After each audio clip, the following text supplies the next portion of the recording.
Welcome to the Alcohol Free Life podcast, brought to you by thesoberclub.com. I'm Janey Grace. This is for you if you've quit the booze or you'd like to, or maybe you're just sober curious. I'll bring you tips and motivation without any judgment, and there'll be inspiration from experts, quit-lit authors, and sober heroes.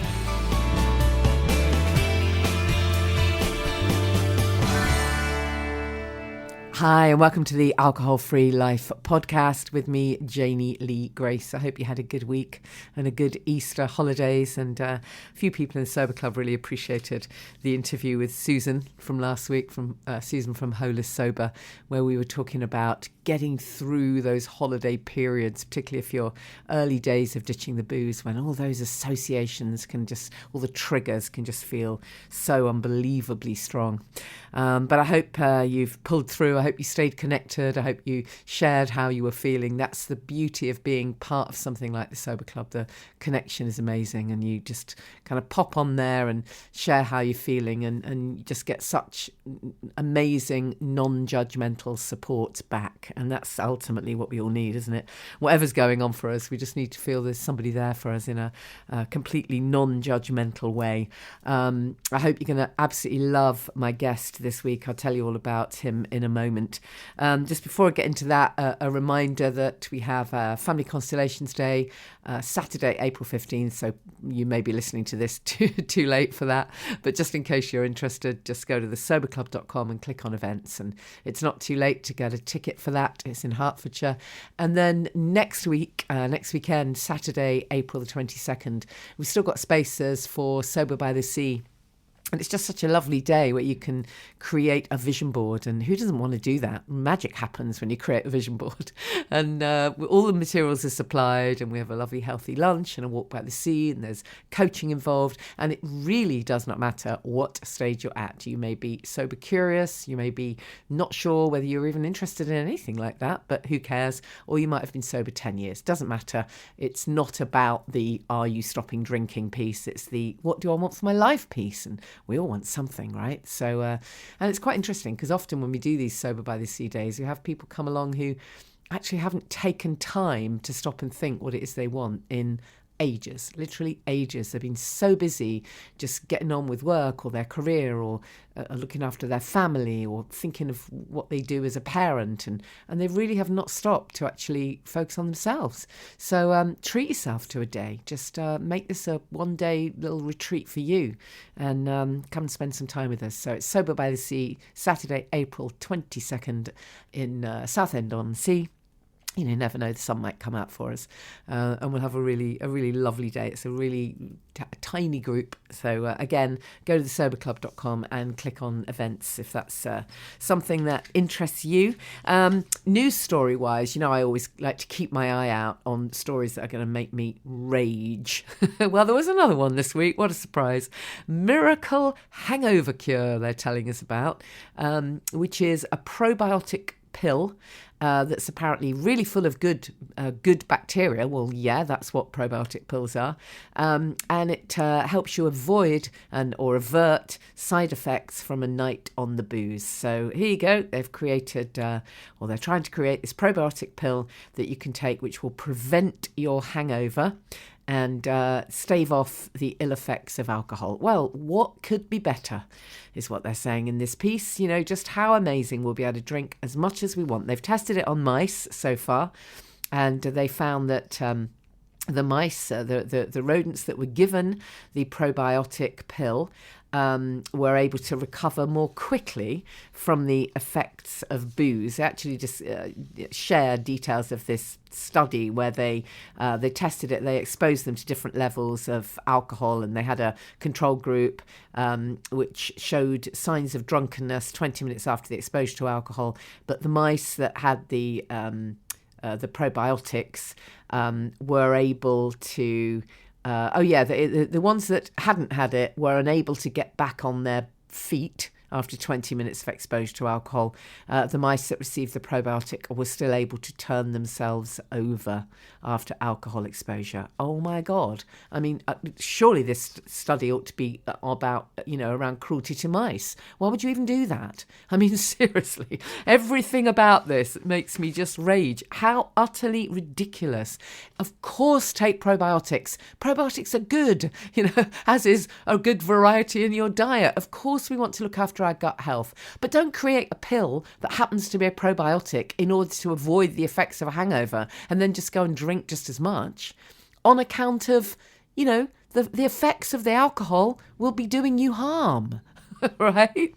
Oh my God. Honestly, how many more of these mad studies have we got to see? Again, the reason it makes me so cross is because I would have fallen for it. I absolutely did. 5.5 years ago, I'd have been the person going, yeah, fantastic. I'll just make sure I have my probiotics, or I'll buy this one because then I'll be able to drink even more and I won't have any ill effects. What absolute nonsense. Utter absolute BS. I've got a great idea for a miracle cure. Don't have any, right? Then you can actually start to focus on what life is really like, who you really are as a person, whether you can maybe like yourself even. How about that? Let's start with that one. Let's start with ditching the booze if you're drinking too much, not having some kind of pill to cover up the effects, right? Okay, there's my rant for the week. That one's done.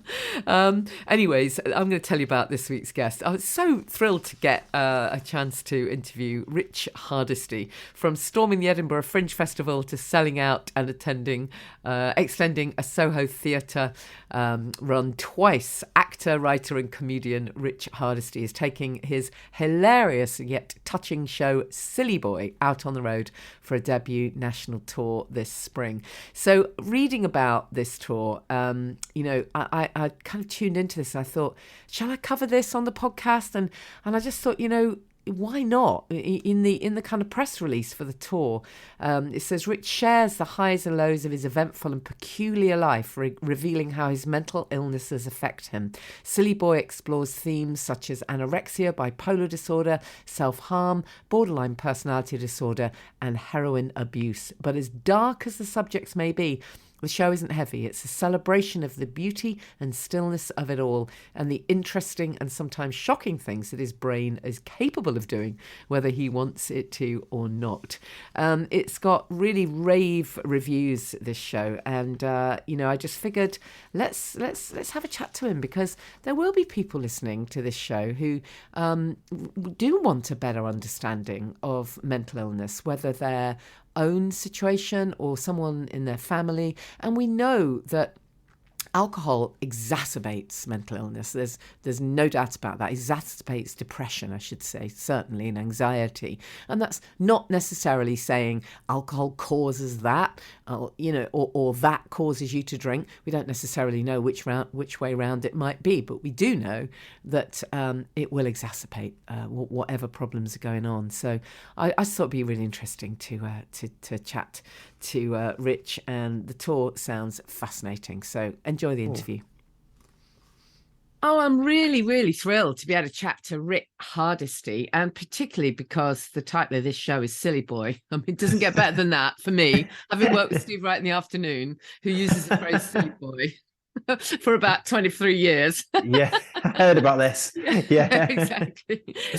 But anyway, this is a completely different spin on it. And Rick, I just shared a little bit of information about you, obviously, and about some of the stuff that you're doing.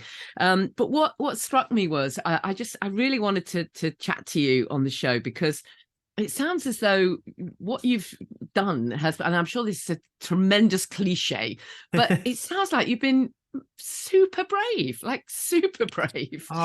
sharing some of this stuff. Like, this is the stuff that people have going on, but they don't share it, do they? Yeah, well, it was I had the show started out strangely. I had I have bipolar disorder, and I had like a manic depressive down episode, which is sort of the downward bit of it. The mania is the good bit, woo, and manic depression is the bad bit. So I had a 2-year in 2017 to 2019. I was sort of stuck in the house for a couple of years, and my friend, who's a big comedian called Tom Ward, live at the Apollo and things. He came over one day because I had people sort of bringing me food and sort of checking on me. And he said, look, Rich, if you ever get out of this, you've got to start doing stand-up, because like you've got the maddest story, you've got the maddest life, and like you've got your way of looking at things is just, he said, you've just got to do it. So I was like, okay. So it sort of like got into my head then. And then so I just one day I just got a microphone, I put it in the corner of my flat, and I invited loads of people over to my flat, and I just sort of started talking about everything what I've been going through in a very funny, silly way, which is what I'm like. And everyone just started laughing, and I was like, this could maybe be something. So then I did another one the next week. It sold out again. And I was like, then it got too big for my flat and I couldn't fit everyone in. And I was like, hang on a minute. So then I went to the Camden Comedy Club and I started doing it there. Then it started selling out there. And then a guy called Mick Perrin turned up, who is a big producer. He does like Eddie Izzard's tour and Bo Burnham's tours and Simon Amstel. And he said, look, Rich, and he said, Rich, look, this isn't a work in progress. This is a great show. Can I take you to Edinburgh? And next thing you know, I was in Edinburgh. And then after that, next thing I was in LA, and now I'm on tour. It's just sort of amazing. Isn't that amazing? So let me just take you back then. So you mentioned bipolar, and I mean, I personally think the more people that talk about this, the better, because my mum had bipolar disorder, and I think I probably knew that was the diagnosis as I was growing up. But all I really knew was that every so often she would be carted off to other mental institution. And then in between that, there would be times when she had what I now realize was very much a high. Yes. And then there were other times when it was very much a low. And the highs were terrifying. There's no other way of putting it. Terrifying for you, not for her, for you mean? Exactly. Yeah. And as she got older, even more so, actually. And then the lows were also terrifying, but on a completely different way. They're more sedated, aren't they? They're sort of a calmer low. Exactly. And it was just very interesting, because it's only sort of, obviously as I've got older and people do talk about this stuff a bit now, that I can't help but wonder, what else could have been done. In her case, completely different generation to you, obviously. All her stuff started after a massive trauma of losing her mom, etc. Wow. So what's bipolar disorder and what's trauma? That's another conversation, maybe. Well, it can be quite comorbid. They can sort of like play into each other. Absolutely. And I'm sure that's what happened. But back then, because that was a long time ago, she was given electric shock treatment and drugged throughout her life. And I think genuinely, I don't think she was ever given any kind of therapeutic intervention of any kind, which I find just staggering. She would kind of rock up every now and then to various hospital appointments and just be asked if she was sleeping or eating, and the prescription was renewed. Yes, it must have been a lot different back then. They probably didn't know as much about it either back then, possibly as well. Exactly. And also it's just it must have been, I mean, the hardest thing must have been for you to, like, as a kid, to not, because like, as a child, if your mum's down around you, you just internalize that and think, well, am I upset you or something? Completely. That must have been the hardest thing as a kid. But what about for you then? I mean, so when did you get this diagnosis? So that was about, I mean, it's when you finally do get diagnosed and you think, wow, how could this not have been diagnosed earlier? It's just after a series of since school of I do something amazing, then end up in hospital, then do something amazing, then end up in hospital, then do something amazing, then end up in hospital. So when you say end up in hospital, for what reason? I'd end up have just psychotic depression. I get depressed, and but also then when I was younger, obviously I wasn't didn't know anything about. Obviously, as I was younger, I didn't know about mindfulness, didn't know about understanding my own brain. Just thought that whatever was happening was happening. Didn't think there was another way of. So this is so I'd be I'd end up sort of cutting myself, trying to just so confused, and end up with anorexia because I had this obviously mad. I've got a lot of different things going on, and I became obsessed with just my weight, and just I just ended up got so depressed I just stopped eating basically. And so then they got anorexia, so I had to come out of that. But then obviously they'll deal with that. Then I'd sort of go on a manic one again, up again. and then I ended up going back in hospital again. But I was also drinking and using drugs as well at the time, because not constantly, but like I would use them as and when, just because I was just younger and not as been through much stuff, and it just went round and around, and then eventually did all the tests and things, and then got put on something called Depakote, which was a medicine, which is a pill, which is sort of like the new lithium, I guess. But then I tried that for a bit, but then obviously I was going through a lot of stuff when I was younger, which was, for instance, they might give me Depakote to stop the bipolar, but then it makes you put weight on, and putting the weight on would then, like, the anorexia part of me was like, so I'd panic and I'd get rid of it. And so it's just been a long process of figuring out what is the best thing to deal with at the time. Right. So are you in a place now then where I mean, it sounds like you're really aware of it all, and that's got to be the first step, hasn't it? Yeah, 100%. That awareness, so that I've heard people talk about. I did a really great interview with Denise Welsh around depression, and she was saying, that with clinical depression, you can't put your yoga pants on and go for a walk, and that's the end of it. Much as some of us would like to think that it's not that would solve it, but what she did say was she now is aware enough to know when it's coming on. When she knows when it's coming on, then at least she has the awareness to know. Well, I mean, if at the very least this too will pass. Right? Yes, you've got to know. It's hard, isn't it? You've always got to remember that this is going to pass, but it's hard to do that when you're, because again, you have to understand, if you're listening to this, like, there are levels of depression. There's like feeling a bit low, and then there's depression, which is like, you might just throw yourself off a cliff, not knowing what you're doing. Like, you've technically gone completely insane, basically. You're not logically, you're not eating, you're not sleeping, you don't know what day it is. You're just like, you're not thinking rationally. It's like being drunk.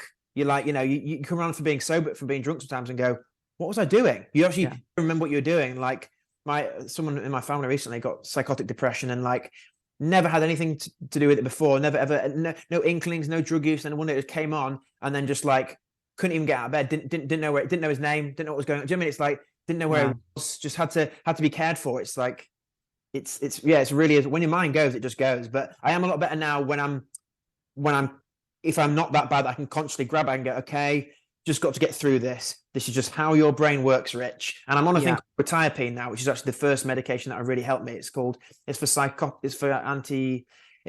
it called, schizophrenics and epileptics, but it really helps with bipolar. But it doesn't take any of my sort of like, woohoo, goodness. No, I was just going to say, because the last thing you need is your bloody joy taken away from you, and your life force, for God's sake. Exactly. Because you see, this is the thing. I mean, there's so many layers to this, aren't there? But a lot of clients that I work with they're just drinking more than they want to. They're not a rock bottom, but they're drinking more than they want to. But then we'll get into a conversation. I'll be doing some coaching with them, and then they might be a few weeks in, and they'll kind of say, oh, but I'm not sort of feeling that joy that you talk about. And then we'll go, well, let's have a look. Are you on medication, just out of interest? Oh, yeah, I've been on antidepressants. Oh, why? Wow. Okay. How long for? Oh, 20 years. Oh, right. Are you kind of clinically depressed? Oh, no, it was just that I had a problem because I got divorced. What the hell? Like, this stuff is never checked. And, people who listen to the podcast regularly will know that I bang on all the while about the frustration of people rocking up to a GP, particularly women, menopausal women, and they rock up to a GP and they go, oh, I'm anxious, I can't sleep, I'm this, I'm that. And then they're given antidepressants, but they're not asked about their drinking. Yeah. So they're then taking a bottle of alcohol a night on top of pills. Yeah, that's so the mix is a mess, isn't it? And it's almost like, I'm not even sure what the question is, but there's a few layers here, aren't there? Of when is it that you're just a bit down, and that I mean, how do people check all these factors this? first? You got to check all this. I've had friends in the past have been like, oh, I feel really low. I'd be like, I think I'm depressed. I'd be like, okay, now did you go out on Saturday? Yes. Did you do cocaine? Yes. You're not depressed. You've taken some drugs. Exactly. Okay. So just stop taking drugs. Yeah. Stop drinking for a bit, and then see how you feel. Like, I've got someone I know recently. I had to say to him recently. He's like, he was coming, because you have a positive version as well, where sometimes I have friends who are sort of using certain drugs, and they'll be like, oh, I'm going to do this, I'm going to do that, and I'm like, are you using it at the moment? They're like, yeah, I'm just taking a certain pill that I'm taking. I'm like, yeah, but I don't mean like a thing from the doctor. I mean like illegal stuff. I know you're planning all this great stuff, right? But you have to understand, at the moment, you are high. You are not thinking with a level head. You're basically drunk, playing, I want to do this in my life, I want to do that in my life. Like, you need to be whatever that baseline is, like everything, and then go, right, this is how I actually feel. Okay.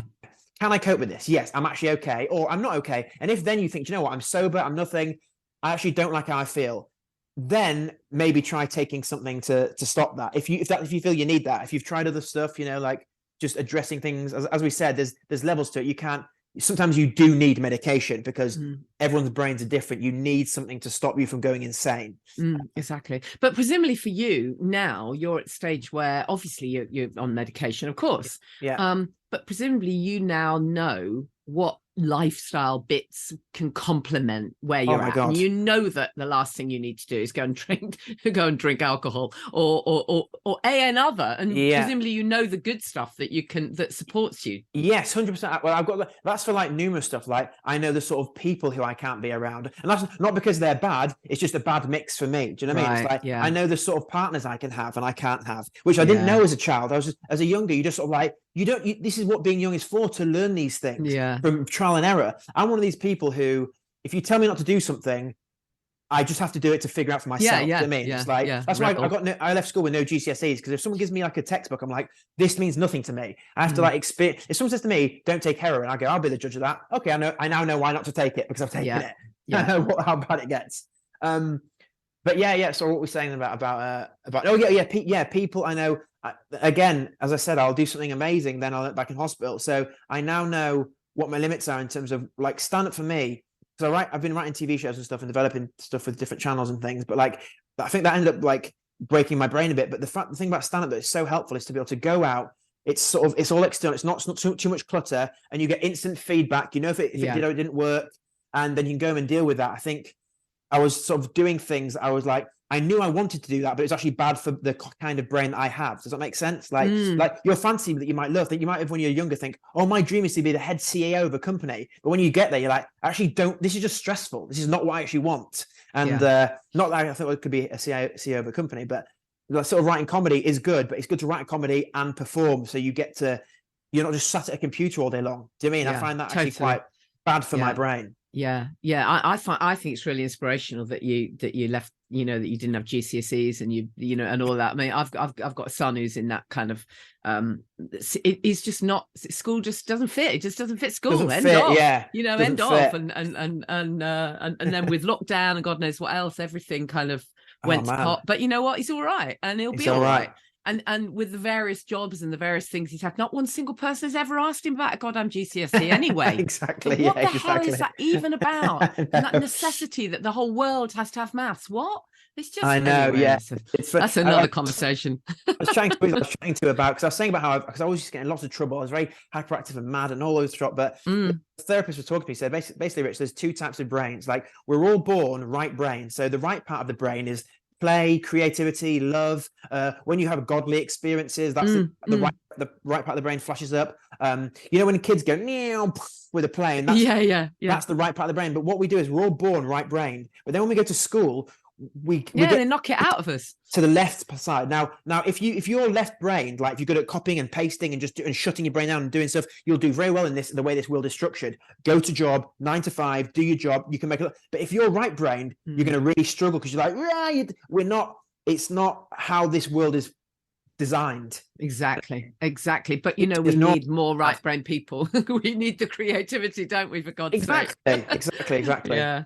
So tell us about how you put the show together then, because I mean, I'm guessing it was actually quite cathartic. As you say, you started off in your room inviting people in. How did you kind of decide, okay, well, which bits am I going to share, and how do I make them funny? And I mean, how did you kind of put it together, or did it literally just spill out of you like almost like a diary? It was sort of like, it is a bit like, when I have these manic episodes, that's the thing, like the mania will sort of like, creative stuff will just fly out. So I could not stop thinking about it for like weeks and days, and it was just pouring out. But the thing that it made it sort of easy was, I think sometimes a lot of people, when you write a comedy show, maybe going to Edinburgh, and it's not everyone, I'm saying sometimes comedians can like go and gig for a year about loads of different stuff, and then like try and make a show out of the jokes that they've got. Whereas with this, I knew what the show's about. It's about my life. So I didn't have that stress or anxiety of like should I do a show about something else? There was nothing else. This is the show of my life. So like, I knew what it was about. I knew what the end point was. I knew what I'd learned that I wanted to share. So sort of then it started to write itself. I think the hardest thing is when you don't know what you're writing about, you just sort of like trying to figure out what the point, like when you're writing a script for TV, you know where the script ends and then you sort of write backwards. It's about a guy who wants X and he does that and he's trying to figure out how he got there. And it was sort of like that, really. I just knew what I wanted. I knew where I was at now in my life and what I'd learned. And I just sort of pieced together all the things I'd been through. And the show's called Silly Boy because throughout my whole life, as I said, like no matter how dark my mental health has got, no matter how bad things have got, no matter what I've done, I've always done it in a very stupid, silly way because I'm an idiot. First and foremost, I'm a Wally. So I was I could teach people about these certain issues through the prism of my idiocy. And that's, well, I suppose in a sense, the stuff can be really serious, but you brought humor into it, and that's it, isn't it? Really, that's the whole thing. It was still, that's the thing. Just because I might be, it's like if you're a funny daft idiot, it doesn't matter. If you place that person in a cancer ward, he's still going to do stupid, idiotic stuff, and that's just how it was. Like no matter what the thing is, I'll just be an idiot. If I'm in a police station or if I'm like a psychiatric ward, something stupid will happen because it's me. I love the quote from Simon Amstel, who said the show's much more than funny but also very funny. Which very nice. And Entertainment Now said Hardisty is a modern day philosopher, a raw, emotive and incredibly funny storyteller. I love that. You actually took the show to New York City, didn't you, and sold out there? That must have been very cool. Well, that was mad. So I had another, basically this is just what another shows you what my brain's like. It was before the Fringe, and I basically had a producer get in touch. Oh no, so I was chatting to the guy Mick Perrin who took me to Edinburgh. He said, "Rich, what's your plan for the show?" And I said, "Well, if you ask me what my dream is, it'd be to do a world tour and a Netflix special like Nanette, which was a show on Netflix, which was the biggest, about this woman who came out. I think it was Anyway, it's a very emotive show where she sort of a lot of laughter and tears. And he said, he said, okay. So he called the guy who made Nanette in New York, and the guy said, okay, this sounds brilliant. How can I see it? I said, well, what are you doing in a couple of weeks? So I put on a backpack, flew to America, hired out a theatre, and just sold a theatre out by hand in 10 days with a sign saying, "I'm a silly boy, please come see my show." Walking around. I was walking 37 kilometers a day. I checked on my phone, up and down Manhattan. That was it. Amazing. But it worked. Amazing. I also read that you'd done shows at the Psychological Research Institute, is that right? And various kind of psychiatric. I mean, I do find that interesting because presumably, what we were saying earlier about, certainly in the past, anyone dealing with sort of psychiatric issues, it's basically, have the drugs and shut up kind of thing. But presumably you've encountered, some situations where people, they're very open to you kind of bringing in a different approach. It's been amazing. So the thing with the Psychiatric Research Centre was I basically did a gig somewhere, I can't remember what it was now, and I just got a message because I get a lot of inbox from people afterwards in my inbox, and they said, "Hi Rich, we're a couple of psychotherapists, and we just learned more from your show than any academic paper or textbook we've read." Wow. And they said, right, so then they just paid me to come and do a gig to, it was like 150 therapists at this Psychological Research Institute, and then we did a big Q&A afterwards where we sort of talked to me and asked me about my brain. It's so funny. It's like the tables had turned. It's like, so I'm used to talking to you for help, and now you're all looking at me for help. What's going on here? That's fantastic. But that's exactly what's needed, isn't it? The more psychiatrists and the more therapists who actually understand what it's really like, and how they can really help you rather than just, well, here's another prescription. Which is what they did with my mum for 80 years. Oh God, that's brilliant. I love it. So, I suppose effectively, what you're doing is you're sharing with all this stuff, and presumably you do cover the self-harm, the heroin, because you were on heroin as well for a while. So basically that's the thing. I want to say that I'm not a heroin addict. Basically, when I was stuck in the house, and before that, I'm just someone who, I don't care about the rules or the law. If I'm stuck, I will do whatever I can to cope, and whatever it takes to get through. And I wasn't using heroin as like a, you can use it for lots of people can use it for different ways, but like I just needed to get through that time when I was stuck in the house, because it was just so.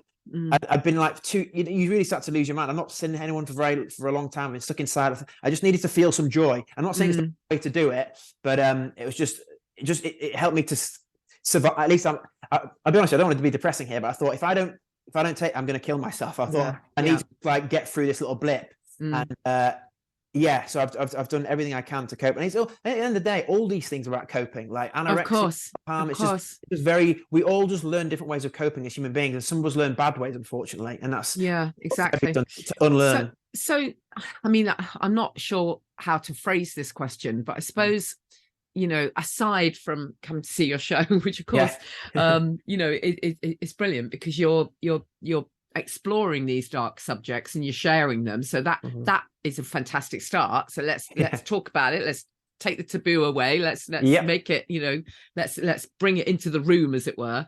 But then you've got this kind of celebration of the good bits and the and the acceptance and the compassion and all of that stuff. But I suppose my question would be, what might have helped you, if anything? That what do you wish might have happened, whether very recently or even when you're a kid? Back then, okay. Well, I think. Oh, here we go. So when I was, this all stems from things from when I was a kid, but that's the thing about I sort of, even though these bad things have happened, it's just the journey I had to go on to learn to get to the point where I am now. Do you know what I mean? It was all necessary. Like, I'm actually really glad of all the things I've been through, because I know a lot of people who haven't been through these things who can be nightmares and are not. I know they're well adjusted in terms of like the world, but I don't think they're not very compassionate. They don't really understand other people. You know, they're just like very stuck in their own heads. And I feel like I actually love who I am now, and it's because of the things I went through. Do you know what I mean? So I don't think I want to do it another way. Right. As mad as that sounds. So it's not, you wouldn't say, well, I wish that, you know, I'd had more support from, I don't know, teachers or medical profession, or I wish I'd had more access to X or Y. I suppose, yeah. I mean, ideally, yeah, I wish I'd have had known about my own mind from a young age, you know, sort of not mindfulness, maybe mindfulness sort of way, but like understanding how my thoughts are not my own, and all these feelings coming. And that wouldn't do anyone any harm to learn that a bit earlier on, would it? Yes, exactly. That's one of the things that the show is about, basically the fact that it took me to lose my mind to realize how little control I had over it in the first place. Yes. Do you know what I mean? Yes. It was like, I don't control my thoughts, I don't control my feelings, I don't control my beliefs. And like the moral of the show is, to me, like, when you realize you don't control your thoughts, your feelings, your beliefs, you realize it's no point in really, like, I can't stop my thoughts coming. They're going to keep coming, right? I can't, if I was to try and pay you £1 million to believe in Santa Claus, you couldn't, because you don't get to choose. So you don't control what you believe in. We don't control how we feel. Like, if you love, you could love someone and they could turn out to be a serial killer. You're still going to love them. It's not up to you. Do you know what I mean? You love who you love, and same with hatred, unfortunately. Someone could do something to someone you love and you'll hate them, and you don't get to just choose when that stops. You just have to wait until it does subside, or you're ready to let go, or your brain. And so when you manage to like realize that, you can be more gentle to yourself, thinking, okay, I'm not choosing to think this, I'm not choosing to feel this, I'm not choosing to believe these things. Okay, this is what my brain is doing. And when you do that, you start to feel better. And when you start to feel better from that, you can't help but start being more compassionate and understanding to other people, because you realize, oh my God, you are all just like me. Everyone in the world now who I like or dislike is just like me. So I can't be like, say to myself, it's not your fault, Rich, but it is your fault. It's not no one's fault. Even the people who you despise the most, they are who they are because of the lives they've had. Now, I'm not saying to be in power, but if you'd have lived their life and been through what they've been through, you would be them. You would be them. And that was life-changing for me. It means you can never really hate anyone ever again. Do you know what I mean? You can't stop you from hating yourself, stop you from hating other people. And this world now is just so polarized and divided at the moment. Totally. It was the thing that I'd learned seemed to really fit in with the cultural climate. I thought it was really necessary. Yeah, absolutely. And I suppose it's just this piece of, you know, as you say, it's not, I mean, so one of the things I talk about quite a lot with clients is, you know, the stuff that's happened to you isn't your fault. But the good thing is, rather than just blaming whoever's fault you think it might have been, we can go, okay, so it's not your fault, but you know what? It's your responsibility now. And that's a lovely thing, because now you know it's your responsibility. Now you can choose to heal. Yeah, exactly. You can choose a different way. Now you can see that. Yeah, exactly. So the acceptance piece is really key, isn't it? And I feel like I'm really happy with because I've been thinking about this for like a long time. Not saying like, I've been thinking about this for ages. It's good that everyone's caught up, but I really do like the fact now that, like, when you look at any documentaries now, it used to be like, this man is evil and he did this. Now it's like, this man is evil, but let's just see what happened to him 20 years ago. Exactly. That makes complete sense now. Exactly. Do you know what I mean? And if you had long enough to, all the people you hate in the media, if you had long enough to look into their backgrounds and see what happened, you just understand exactly why the way they are. Totally. Well, and it's not even just that. Sometimes it's it's ancestral stuff. I work with something called family constellations, and that's really fascinating when you get into inherited family trauma. Oh my God. So, that's another one again. So I mean, if you've got a mum who's stressed out in pregnancy or has had a traumatic life, you've been like conceived in a war zone, there's going to be like cortisol levels going to be pumped into that thing. And then I remember I was listening to this thing about, there was once this I mean, there's the thing about the human body and the brain. There's the conscious you, which you can decide things with, but most of you is stored. 95% of our brains are subconscious. 95% of our brain. Yeah. You're not. That's not you. That's out of your control. That's most of you. So I remember that's telling you who to love, who to hate, who to be scared of. So. And it just, I find it very hard to ever to get truly annoyed at anyone. I'm a human being, so obviously I do. If someone cuts me up in traffic, I'm like, yo, motherfucker. Everyone gets hijacked. But the second that's calmed down, you go, okay, that wasn't the right thing to do. But yeah, so I was going back to that point about that trauma being passed on. There's this thing that like I read about. There was a town in Poland which the Nazis took over, and what's it called when they sort of took over anyway, and they starved the town. And when the English came in, and there was a lot of women who were pregnant at the time who were starving, when the English came in and liberated the town and the Nazis went away, that town, the women all went on to give birth to these kids. And as the kids grew up like 15 years later, they all became obese, and everyone's like, what the hell? And they realized, oh my God, it's because those kids thought they were coming into a world with no food. They were literally carrying the cellular trauma. Absolutely. Yeah, we see it in constellations all the time. It's really fascinating. It's amazing stuff. I guess one thing, just going back to what you're saying, that when I was sort of asking what might have helped you, and I totally get, when you say actually it, in a way, it was all welcome. you had to go through it all. Then I suppose maybe another question then might be, so what are you grateful for? And I guess there's a lot, but what I'm thinking is, when we started off and you were saying that, people checked up on you, I'm guessing that's a huge part of this, that staying connected in some way. Okay, so you were in your house or whatever, which doesn't sound great, but people checked up on you. I'm so grateful for anyone who stuck by me. It's weird. I move for these dark things, but like, I am the least depressive person in the world. That's why I never wanted antidepressants, because I'm not a depressing person. I'm like, I am constantly like, look at this. Look, I'm always like, people always go, oh, you're like a child. Like, wow, look how amazing this is. Blah, blah, blah. I'm like, and I don't ever think ill of anyone else. Like, I'm so grateful for anyone who's sort of ever, just being kind to me. That's always inspired me. But also, I'm also grateful for the bad bits as well. It's like, obviously, I wish they hadn't happened at the time. I wish they hadn't, but now reflection, I'm glad they did, because they've made me stronger in aspects. Now, does that make sense? Yeah. I'm assuming you've heard that tale of the Chinese farmer, the thing about the guy who's like, you just don't know what the good or bad outcomes are of certain situations. There's that story when he says his son turned up with a horse. Have you heard that one? Yeah. Tell us again, because there'll be people who haven't heard of it. Basically, it's an old like Eastern proverb, sort of like tale. Basically, there was a man, and he had a field. He had a horse, and one day the horse ran away, and all the villagers went, "Oh my God, that's terrible news!" And the guy went, "Maybe." And the next day, the horse came back with 5 other horses, and the villagers went, "Oh my God, that's brilliant news!" And he went, "Maybe." And then the next day, his son fell off one of the horses and broke his leg, and they all went, "Oh, that's terrible news!" And the guy went, "Maybe." And the next day, the conscription officers came to take everyone off to war, and they didn't take his son because he had a broken leg, and he went, "That's great news." He went, "Maybe." You just never know what the good bad outcomes are of certain situations until later. So it's pointless to get annoyed. Like, maybe you lose a job. Oh no. But then it turns out that building falls down. Oh thank God. It's like, you just need to go, whatever happened. And I won't know what the reason is for a little while. Yeah, absolutely. It really is that acceptance piece, isn't it? Being able to acknowledge emotions and accept that actually they're all welcome, even though we don't necessarily want that one right now. Yes, absolutely. It's all, you don't know why, but there's a sort of a reason. Not saying there's like a force saying like this is, but there's you'll figure it out as you go along. Yeah, totally. Well, look, it sounds like you're doing fantastic work. It's just, I think it's just brilliant, all the stuff that you're doing, and the show's obviously great. I hope I can come and see one. I love that. So you're in the middle of the tour right now. So you've got York coming up. You've got Oxford. You've got, just to run through a few of them. You've got Bath, Birmingham, Leicester, Edinburgh, London. Glasgow. Yeah. Oh, you got Edinburgh. Oh, yeah. Okay. I don't think I've got those on the list. Oh, God. Okay. Edinburgh and Glasgow. Yeah. Okay. And Glasgow. When are you there? Is that next festival? Week? Next Tuesday, Wednesday. Oh, well, yeah. this may not go Too out late. till. Well, we'll see. Okay. It might be out by then. But anyway, importantly, then, where can people buy tickets? If you go to richhardisty.com, RICHHARDISTY.com.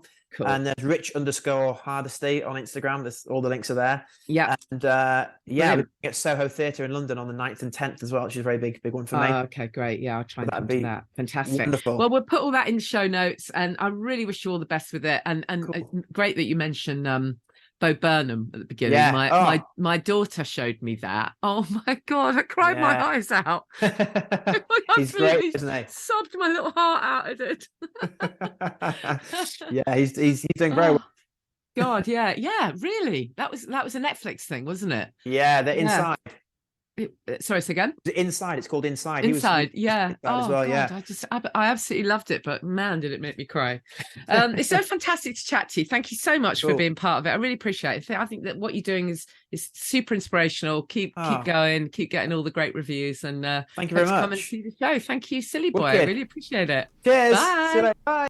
So thank you, Rich. And if anything in that conversation, really affected you, then do reach out for support and help. If it's alcohol related, there's Alcohol Change UK who do some fantastic work. So always reach out. Make sure you just find somebody who's there to support you. As we said, that was one of the most important things for Rich, was that he had people who checked up on him. So don't just hole up. Do always reach out if you've got stuff going on. Rich's tour, just to mention a few of the dates. He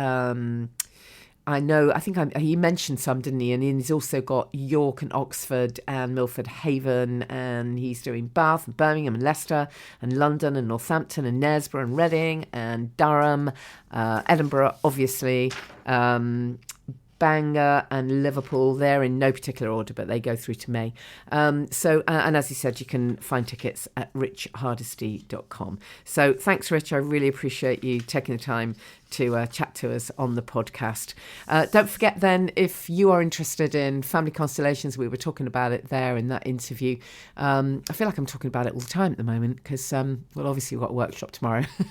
because, it just is, it's such a thing when you realise that some of the stuff you're carrying, you can kind of hand back.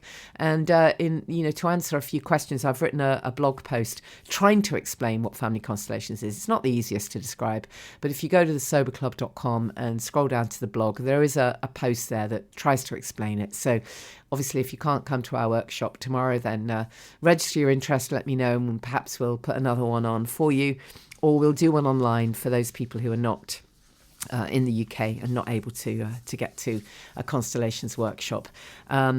It'd be just great to see more of you at one of our events. Sober by the Sea, Saturday 22nd of April, and then I'm planning another Champneys retreat at some point in the not too distant future. So make sure you stay connected. Drop me a message if you're just starting out on your sober journey. You've got to tell somebody. You can tell me if you like. I'll hold the vision for you. I'm easy to find on social media at Janey Lee Grace. Please rate and review and share the podcast. And I'd love to know, if you've enjoyed this episode, just share some feedback and of course share it with friends. And I hope have you a great weekend, a great week, and I'll see you same time next week. Thank you for listening to the Alcohol Free Life podcast, brought to you by the Sober Club.